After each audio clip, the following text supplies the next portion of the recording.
di sini ada orang alim alama namanya Raden Asnawi.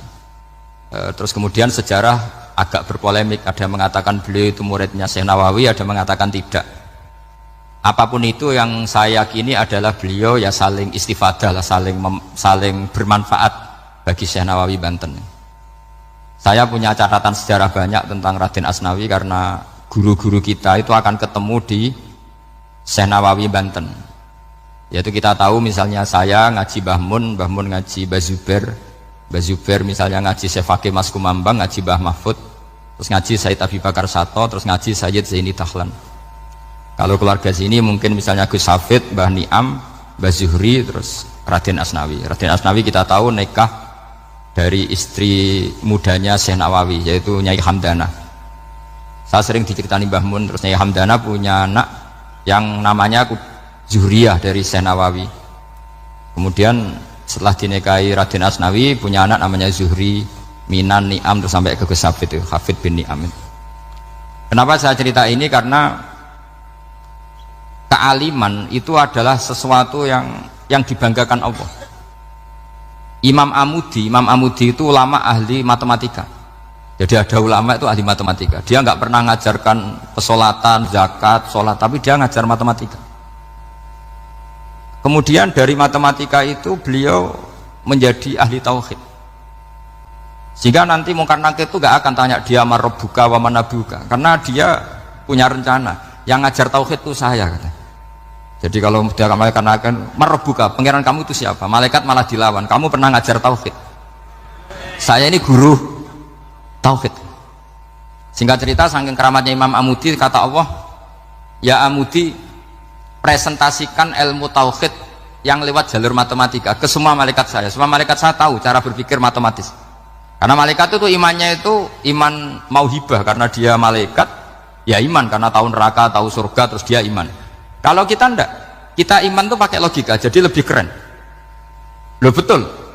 Malaikat itu ketika bangga, ya Allah, apa ada orang yang imannya di atas kita? Jawabnya Allah ada. Siapa? Ya orang-orang kudus, kata Allah. Kira-kira gitu. Kenapa? Ya betul.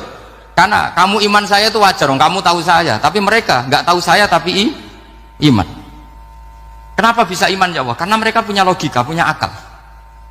Akhirnya Imam Amudi disuruh sama Allah, presentasikan logika tauhid kamu lewat jalur matematika. Malaikat disuruh dengerin semua, Isma'u ya malaikati, ini mimpinya wali.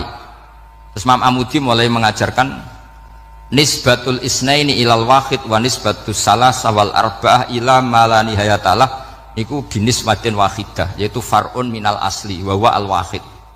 Bo angka sebanyak apapun 2, 3, 4 sampai 1 miliar itu nisbatnya ke angka 1 adalah nisbatul far'i ilal asli, semuanya berasal dari 1. Maka hadhil awalim atau hadal alam ila mala nihayatalahu, tetap semuanya ini cabang dari 1, yaitu wujud dari 1, yaitu Allah Subhanahu wa ta'ala.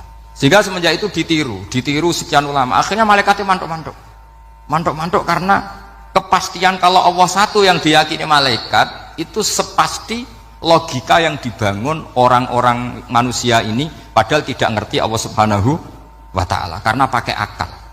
Sehingga di pondok itu orang harus ngerti mantek. Orang mantek itu ilmu yang jelimet tapi menyenangkan. Biasanya sing sinau ambek rokokan, sawangannya kayak filosof. Jadi paling gak agak paham dia alasan. Sementing nikmati rokok, tapi pikir nikmati pemikirannya, ternyata nikmati rokok.